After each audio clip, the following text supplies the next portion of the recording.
예수님께서 지난 주간 광풍을 뚫고 갈릴리 바다 이편에서 저 맞은편에 있는 거라사 지역에 들어가시게 되었습니다. 그때 오늘 성경 본문의 기록에 보니까 한 미친 사람을 만나시게 된 것입니다.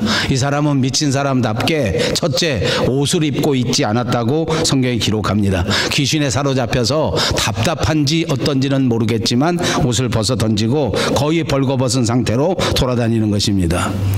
그건 이유가 귀신에게 사로잡혔기 때문에 그런 거죠. 자기 자신은 그렇게 마음을 먹지 않는다고 할지라도, 나는 그렇게 하려고 생각하지 않는다고 할지라도 귀신 들려버렸기 때문에 자기도 자기를 어떻게 하지 못하는 거죠. 사회의 규범이 자기를 통제하지 못하고, 사회의 법도가 자기를 통제하지 못하고, 신앙생활이 자기를 통제하지 못한 채 오로지 마귀 사탄에게 휘둘려서 그렇게 행동할 수밖에 없는 상태의 사람이었던 것 같습니다. 옆에 있는 사람들이 이대로 놔뒀다가는 이 사람이 귀신 들려서 무슨 짓을 할지 모르고 막 돌아다니다가 위험한데 막 넘어지기도 하고 쓰러지기도 하니까 성경에 보고 그 사람들이 옆에 안타깝게 여겨서 이 귀신 들린 사람을 안전하게 보호하려고 이 사람을 붙잡아다가 쇠사슬로 묶어버리고 또 고랑을 채워버리고 이렇게 합니다. 위험한 곳에 가서 넘어지거나 절벽 같은 데 떨어지지 말라고 그나마 안전하게 보호하려고 하는 일이겠지요. 그런데도 불구하고 귀신이 막 강하게 역사하면 이 사람이 자기 스스로에게 그런 힘이 있지도 않은데 귀신의 역사인지는 몰라도 그 쇠사슬을 확 끊어버리고 그렇게 안전하게 묶어놓은 고랑 같은 거 다 끊어버리고 그렇게 막 뛰어다니고 돌아다니는 진짜 귀신에게 크게 휘둘리는 그런 상태의 사람이었습니다. 그러니까 그는 그 다음에 기록에 보면 정상적인 사람처럼 살지를 못합니다. 보통의 사람들은 아침에 집에서 일어나고 집에서 밥 먹고 집에서 사람들과 대화하고 또 저녁에 일 끝나면 집으로 들어가고 하는 것이 당연한 일일 텐데도 불구하고 이 사람 집에 들어가질 않습니다. 그리고는 그만 무덤 사이에서나 왔다 갔다 하면서 그렇게 소리를 지르고 그렇게 정말 비참한 삶을 살고 있었습니다. 아무도 그를 어떻게 하지 못합니다. 가족도 친척도 부모도 그에게 아무리 권해도 그를 듣지 않습니다. 더 심한 것은 자기 스스로도 자기를 통제하지 못하는 상태죠. 오직 어둠의 세력만이 그 사람을 통제하고 있을 뿐입니다. 오늘 성경 본문에는 예수님께서 바로 이 미친 사람, 이 광인을 거라사 지역에서 만났다는 것입니다. 거라사 지방에 무덤 사이를 돌아다니는 소위 군대 귀신, 귀신도 여러 귀신 떼가 들어있는 그 미친 사람이 예수 그리스도를 만났다는 이야기입니다. 오늘 본문 27절에 보니까 그 도시 사람으로서 귀신 들린 자 하나가 예수를 만나니 이 사람은 오래 옷을 입지 않았다, 이렇게 기록되어 있습니다. 옷은 무엇입니까? 사람이 입고 다니는 것입니다. 옷은 무엇입니까? 사람이 자기 스스로를 단장할 때 입는 것입니다. 어느 누구나 옷을 입으면서 그 옷으로 자기를 단장하지 않습니까? 우리 한국 사람들의 말 가운데에는 옷이 날개라 하는 말도 있는데, 이렇게 옷을 아름답게 입고 또 깨끗하게 입고 하는 것은 사람의 본능 가운데 하나란 말입니다. 옷을 입지 않았습니다. 또 옷은 날개이기도 하지만, 저는 살아보니까 이 옷이 무엇이냐라고 묻는다고 하면 저는 옷이 인격이라고 말하고 싶습니다.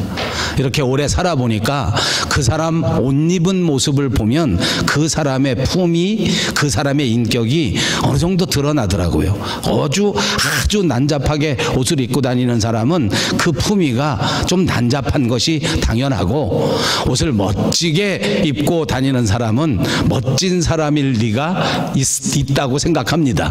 아무튼 옷이라고 하는 것은 자기의 인격을 표현하기도 하고 자기의 품위를 품위하기도 하고 나타내기도 하고 그런 것 아니겠습니까? 근데 이 미친 사람이 옷을 벗어 팽개 던졌다는 것입니다. 자기 인생을 포기하고 자기 인격을 벗어 던져버리고 자기 품위를 그냥 땅에다 던져버린 그것을 상징적으로 보여주는 것입니다. 인간이지만 인간다운 삶을 던져버렸다는 것을 말하는 것 아닙니까? 그런가 하면 여러분, 옷을 벗고 다니면 어떻습니까? 부끄럽습니다. 그런데 옷을 벗고 다니면서도 부끄러운 것을 모르는 겁니다. 이 미친 사람의 상태라고 하는 것은 바로 부끄러움, 수치를 스스로 모른다는 것입니다. 제가 밴쿠버에 왔을 때 밴쿠버 다운타운에 있는 조그마한 그 샌드위치 가게에 갔던 적이 있습니다. 저 랍슨 끝에 있는 건데 여름철에 거기 앉아 있다가 이렇게 창가에 앉아서 커피를 마시면서 이제 이런저런 대화를 나누고 이렇게 하고 있다가 창밖을 이렇게 내다봤는데 깜짝 놀랐어요. 자전거 한 대가 그 랍슨 거리로 오는데 옷을 하나도 입지 않은 거예요. 온 사람들이 다 옷을 벌게 벗고 자전거를 타고 그 랍슨가를 지나가는 거예요. 좀 깜짝 놀라서 이게 무슨 일이지? 이렇게 커피 마시고 이렇게 돌아보다가 이렇게 보니까 저 바깥에서 그러는 거예요. 제가 어떻게 했겠습니까? 다시 또 봤을 거예요. 맞지. 내가 얼굴이 빨개져요. 내가 부끄러운지 모르겠어요. 그 사람들은 아무렇지도 않게 그렇게 하고 다녀요. 뭐 예술을 하는 사람이니까 그러니까 오늘 설교와 꼭 맞지 않는 부분이 있을지 모르겠습니다. 혹시 가끔가다 예술적인 표현으로 그렇게 옷을 벗고 또 나체로서 나신으로서 표현할 수 있는 예술의 영역이 있다는 것도 인정하겠습니다. 그러나 통상적으로 옷을 벗어 던졌다는 것은 스스로 부끄러워야 할 일인데도 불구하고 그 부끄러움을 알지 못한다 하는 것 아니겠습니까? 오죽하면 사도 바울이 신약 성경에 우리에게 말할 때에 이 세상의 말세 마지막 시대가 되면 사람들의 특징 가운데 하나가 부끄러움을 알지 못한다라고 지적한 적이 있습니다. 사람이 수치를 알지 못한다면, 사람이 스스로 부끄러움을 깨닫지 못한다면 그것이 세상의 말세입니다. 우리는 어떻습니까? 이 세상에서 벌어지는 모든 일들이 정말로 인간으로서 부끄러운 모습을 정말 뻔뻔스럽게 행동하는 시대 속에서 살고 있습니다.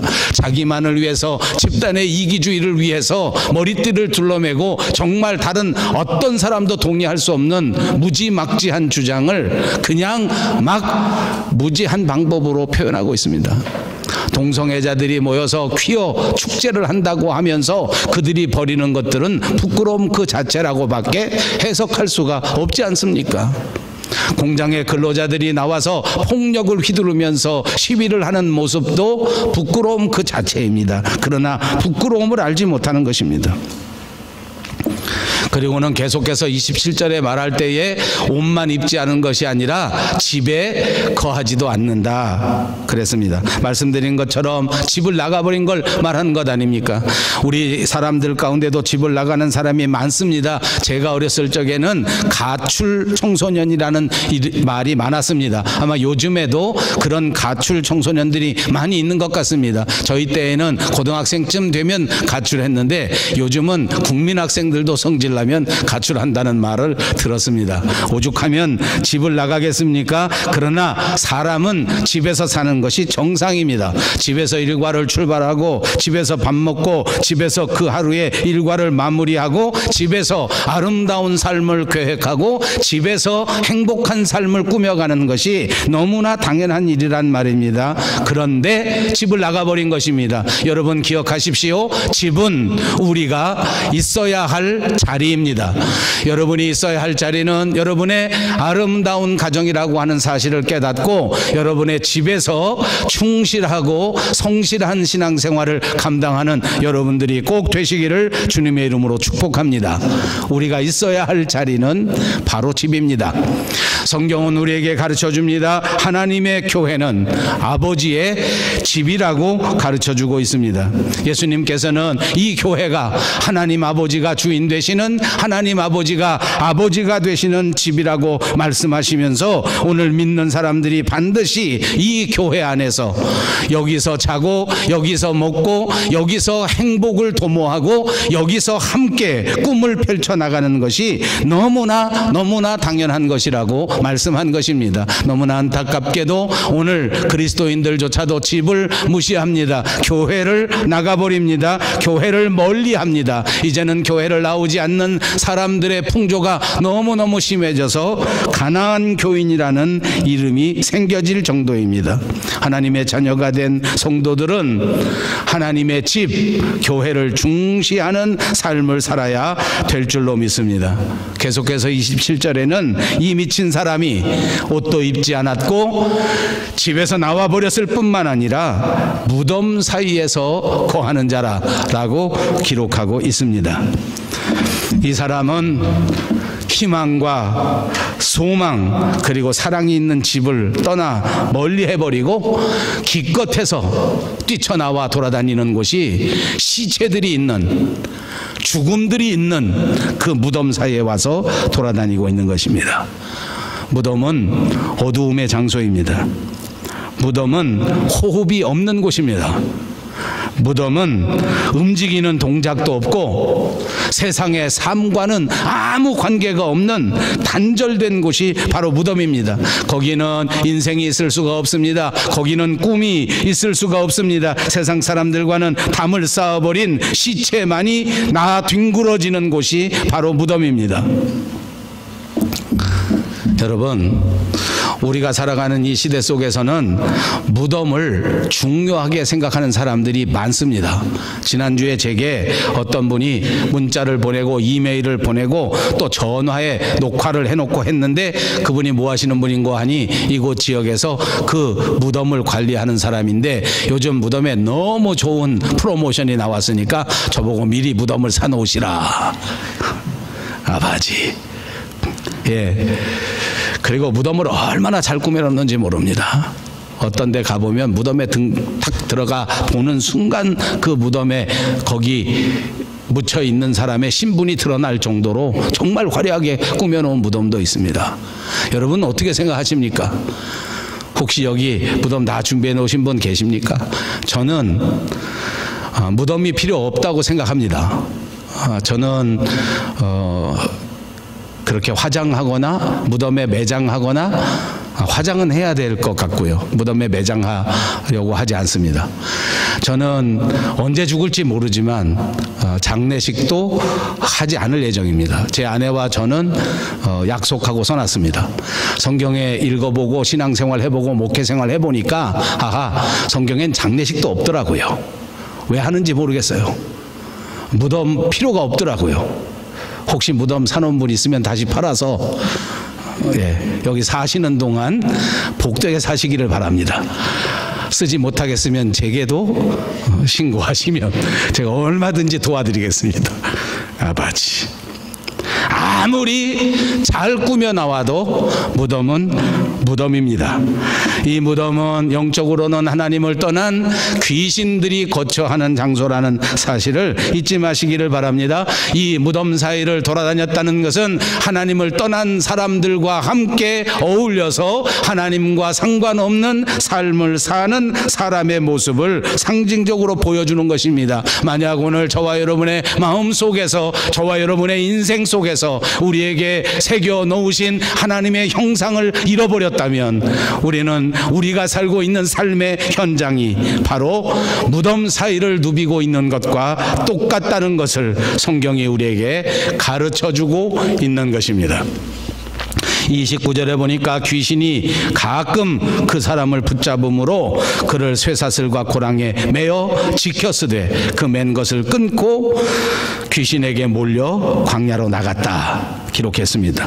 다른 성경 마가복음 4장 5절에서 보면 여러 번 쇠 고랑과 쇠 사슬에 매여 있지만 그걸 다 끊고 고랑도 깨뜨려 버리고 그리고 또 나가서 위험한 삶에 살아가는 사람이라는 것을 기록한 적이 있습니다. 그럴 때마다 사람들이 그를 붙잡으려고 했지만 아무도 저를 제어할 힘이 없어서 밤낮 무덤 사이에 다니면서 소리를 크게 지르고 그것도 모자라서 돌을 들고 자기 몸을 상하게 만드는 삶을 살았다라고 기록된 적이 있습니다. 난폭한 행동을 한다는 말입니다. 소리를 지르면서 돌아다니는 자라는 것을 말하고 있습니다. 여러분, 귀신 들리면 이렇게 난폭해집니다. 혹시 여러분 살다가 화가 많이 나서 난폭한 소리를 하고 있으면 그때 스스로 생각하시기 바랍니다. 내가 귀신 들린 자하고 똑같구나. 귀신 들린 자하고 똑같다는 말은 무슨 말입니까? 귀신 들린 자란 말입니다.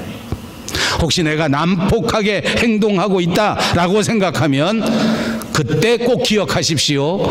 내가 귀신 들린 자하고 똑같구나. 귀신 들린 자는 난폭하게 행동합니다. 귀신 들린 자는 다른 사람이 제어할 수 없을 정도로 엄청난 괴력을 발휘하기도 합니다. 여러분, 안전하게 하려고 줄을 묶어놨습니다. 안전하게 하려고 고랑을 채워놨습니다. 상징적인 의미가 있지 않습니까? 하나님께서는 저와 여러분이 안전하게 살아갈 수 있도록 신앙의 끈으로 묶어놓으신 것입니다. 때로는 교회 생활이 조금 갑갑합니다. 때로는 교회 생활이 조금 불편합니다. 매주 교회 나오는 시간이 부담스러울 수 있습니다. 그러나 하나님께서 우리의 삶을 안전하게 보호하시려고 우리를 묶어놓은 것입니다. 믿음의 줄을 묶어 놓으셨단 말입니다. 신앙생활에 줄을 묶어 놓으셨습니다. 그런데 인간들이 스스로 이 믿음의 줄을 끊어버립니다. 그리고 자기 좋을 대로 행동합니다. 자기 마음대로, 자기 생각대로 신앙의 줄을 끊어버리고 교회의 줄을 끊어버리고 그리고는 그만 세상에 나가 무덤 사이를 돌아다니고 있는 것입니다. 신약성경 고린도후서 5장 17절에는 유명한 말씀이 있습니다. 그런즉 누구든지 그리스도 안에 있으면 새로운 피조물이라. 이전 것은 지나갔으니 보라 새 것이 되었도다. 여기 귀신 들려서 벌거벗고 소리 지르며 돌아다니는 그야말로 죽음의 도시에 내던져진 한 불쌍한 인간이 예수 그리스도를 만났습니다. 주님을 만난 이 거라사의 광인은 주님과의 만남을 통하여 다시 한번 사람으로서의 삶을 회복하게 되고 인간이 있어야 할 자리로 돌아오는 역사가 있고 그리스도 안에서 이전의 모든 잘못된 것들을 회복하면서 그리스도 안에 새 것이 되는 위대한 역사를 체험하게 된 것입니다. 이것이 기독교의 복음입니다. 이것이 저와 여러분이 믿는 성경의 가르침입니다. 이렇게 세상에서 하나님과 아무 관계가 없는 신앙의 줄을 끊고 도망가 버린 불쌍한 인간 저와 여러분이 예수님과의 만남을 통하여 다시 한번 인간다운 품위를 회복하고 인간의 의미를 회복하게 되는 이 엄청난 역사, 이것이 바로 복음의 역사요, 이것이 바로 기독교의 역사라고 우리에게 가르쳐 주는 것입니다. 성경은 일관되게 말씀합니다. 잃어버린 자를 찾는 것이고 상실된 인간성을 회복하는 것이야말로 주께서 우리에게 베풀어 주신 구원의 역사라는 것을 가르쳐 주셨습니다. 예수님은 이렇게 잃어버린 삶의 현장 속에 그분 스스로 친히 찾아오셨습니다. 오늘 본문을 시작한 26절에 보니까 예수께서 갈릴리 맞은편 거라사인의 땅에 이르렀다. 여러분, 기독교 복음의 가장 중요한 특징 가운데 하나가 바로 이것입니다. 귀신 들린 사람이 스스로 정말 못 살겠다, 내가 이렇게 살다가는 내가 정말 내 명예 죽지 못하겠다라고 생각해서 예수님을 찾아간 것이 아닙니다. 예수님이 주소를 자세히 가르쳐주면서 네가 알아서 여기까지 찾아오라, GPS 틀고 그리고 맨날 며칠까지 내게 오라 라고 말씀하신 것도 아닙니다. 주님이 친히 잃어버린 자 있는 그곳으로 찾아와 주셨습니다.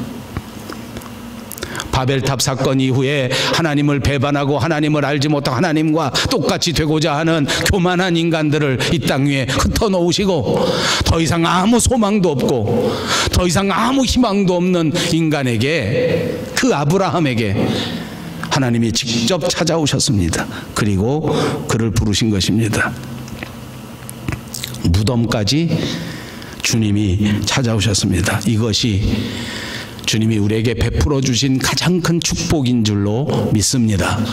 우리의 삶을 돌이켜봅니다. 내 삶의 현장까지 찾아와 주신 주님, 내가 알지도 못했고 내가 생각하지도 못했었는데 주님이 우리를 찾으셨습니다.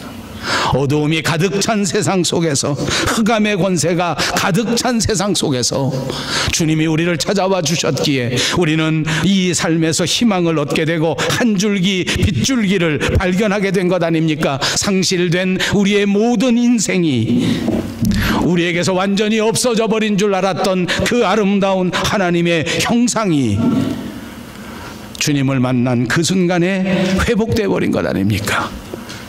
짐승같이 살았던 내 삶이 다시 변화되어 하나님 앞에 참다운 인간의 삶으로 변화되게 된 줄로 믿습니다. 예수님이 찾아와 주셨기 때문입니다. 우리의 삶에 찾아와 주셨기 때문입니다. 예수님이 찾아오시면 이렇게 인생이 변화되는 줄로 믿습니다. 여러분에게 찾아오신 주님과 더불어 여러분의 인생이 완전히 변화되는 은혜가 넘치시기를 주님의 이름으로 축복합니다. 신약성경 요한복음 5장에 보니까 베데스다 연못이 나옵니다. 이 베데스다 연못 근처의 행각 밑에는 정말 즐비하게 환자들이 드러누워 있었습니다. 그들은 모두가 다 생명을 잃어버린 자의 처참한 모습이었습니다. 거기 예수님이 찾아오셨으므로, 거기 예수님이 오셨으므로 이제 죽은 자들, 잃어버린 자들이 즐비하게 넘쳐나던 그 베데스다가 새로운 지역으로, 새로운 삶으로 변화되게 되었습니다. 38년 동안이나 드러누워 있던 사람이 자리를 들고 벌떡 일어나는 역사가 있게 되었습니다. 인생이 무엇인지 아무 소망도 없이 드러누워만 있었던 사람이 다시 힘을 얻고 일어나서 새로운 인생을 살아가도록 용기를 얻게 됐단 말입니다. 이렇게 회복하게 만들어 주시는 분, 그분이 예수님이시요, 그 아름다운 예수님의 진면목을 확실하게 보여주신 것입니다. 오늘 본문 28절을 보십시오. 지극히 높으신 하나님의 아들 예수여, 당신이 나와 무슨 상관이 있나이까? 당신께 구하노니 나를 괴롭게 하지 마십시오라고 소리를 지릅니다. 마귀가 소리를 지르는 것입니다. 귀신이 소리를 지르는 것입니다. 여러분, 성경을 보십시오.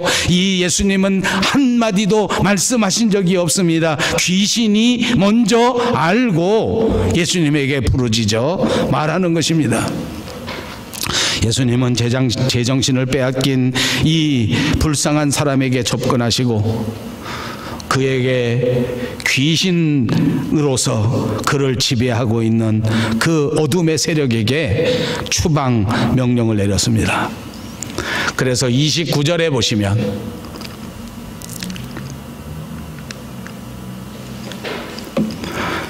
이는 예수께서 이미 더러운 귀신을 명하사 그 사람에게서 나오라 하셨습니다.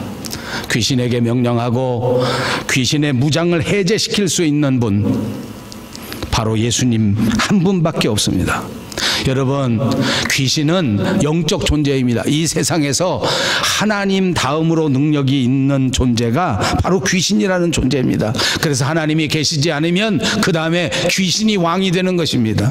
우리가 하나님을 잃어버리고 하나님의 형상을 뺏기면 그 다음에 즉시 귀신이 와서 우리 인생을 주장하는 것이라 그 말입니다. 그만큼 막강합니다. 그만큼 능력이 있는 것입니다. 그래서 귀신은 하나님만 안 계시면 우리를 마음대로 유린해버리고 우리를 마음대로 이끌고 가고 우리 마음대로 우리 인생을 좌지우지할 수 있는 존재라 그 말입니다. 그러니까 하나님 없이는 큰일 납니다. 우리는 절대로 하나님을 꼭 붙들고 있어야 하고 우리는 언제나 하나님과 동행하는 사람이 되어야 할 줄로 믿습니다. 귀신이 재밌는 이야기가 하나 있습니다. 예수님을 만나 이제 쫓겨갈 수밖에 없는 형편이 됐는데 오늘 33절에 보니까 이 사람에게서 나갈 때 옆에 있는 돼지, 마침 거기 지나가던 돼지 떼에 그리 들어가게 해달라고 사정해서 성경에 보니까 그리 들어갔다는 거예요. 그래서 갑자기 그 돼지떼가 거기 있었는데 거기에 귀신이 싹 들어가게 되니까 이 귀신, 이 돼지가 또 귀신이 들려가지고 자기 스스로 어떻게 제어를 못하고 어떻게 할지를 못하고 주인이 뭐 어떻게 통제가 안 되고 막 난리를 치면서 그 돼지들이 전부 다 호수에 가서 빠져 죽는데 다른 성경에 보면 그 숫자가 2,000마리나 됐다라고 기록합니다. 여기 아주 재밌는 현상이 있습니다. 자, 이제 내용은 아시겠지요? 이 사람에게 들어가 있던 귀신이 예수님이 귀신을 내쫓으니까 갈 데가 없어서 사방 보다가 옆에 돼지떼가 있으니까 거리라도 들어가야 되겠다 하고 돼지떼에 들어가서 2,000마리나 되는 돼지떼에 들어갔는데 돼지가 귀신 들려버리니까 어떤 현상이 벌어지냐면 주인의 통제를 듣지 않는 거예요. 주인의 안전을 이걸 다 무시해버리고 그만 마치 마음대로 돌아다니다가 전부 다 물에 빠져서 다 죽어버린 거예요. 그러니까 그 동네에 있는 사람들이 보고 깜짝 놀랐습니다. 저는 이 대목을 보면서 정말 마음이 복잡함을 느낍니다. 저는 제 아내와 이런 성경 이야기라고 어제 밤새도록 잠 못 자고 서로 대화를 정말 복잡해요. 요즘 우리가 사는 신앙생활에서 얼마나 적나라한 비유인지 모릅니다. 귀신이 나왔어요. 돼지떼에 들어갔습니다.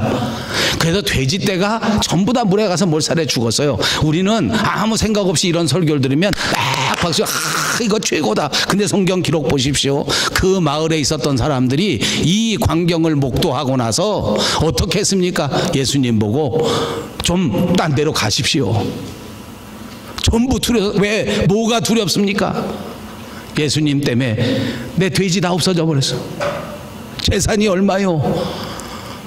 한 마리에 10만 원씩이면 2,000마리면 얼마예요? 2억이야 2억. 돼지 한 마리 얼마입니까? 나 값을 모르겠어요.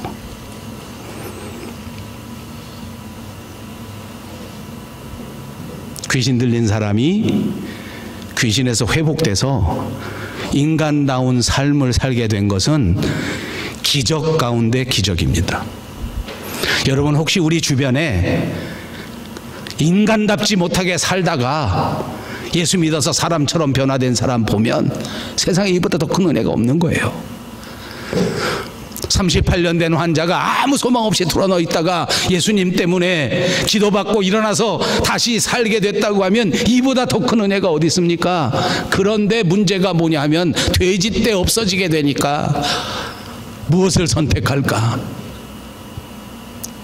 마을 사람들이 무엇을 선택합니까? 돼지떼를 선택합니다. 아무리 구원이 아름답지만, 아무리 하나님의 은혜가 귀하지만, 인생의 변화가 아무리 소중하지만 나는 돼지떼 있어야 살겠다. 이거 지금 우리들의 모습 아닙니까? 아무리 예수님이 좋지만 돈은 포기 못하겠다.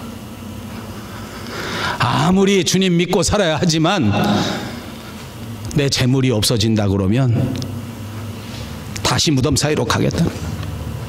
예수님이 이 마을에서 떠나달라는 것입니다. 하나님은 어떠신지 압니까?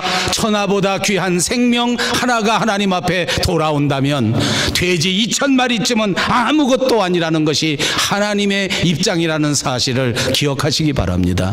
우리에게 가장 소중한 것은 우리의 인생이 회복되는 것입니다. 내게 가장 필요한 것은 믿음이 회복되는 것이라는 사실을 꼭 붙드시기를 주님의 이름으로 축복합니다. 이제 우리가 그리스도를 만나고 그분과 진정한 교통이 이루어진다면 우리의 인생은 전혀 새로운 세계가 되는 것입니다. 회복된 삶을 사는 것입니다. 35절에 보니까 귀신 나간 사람이 옷을 입고 정신이 온전하여 예수의 발치 앞에 앉아있는 것을 보았다고 하였습니다.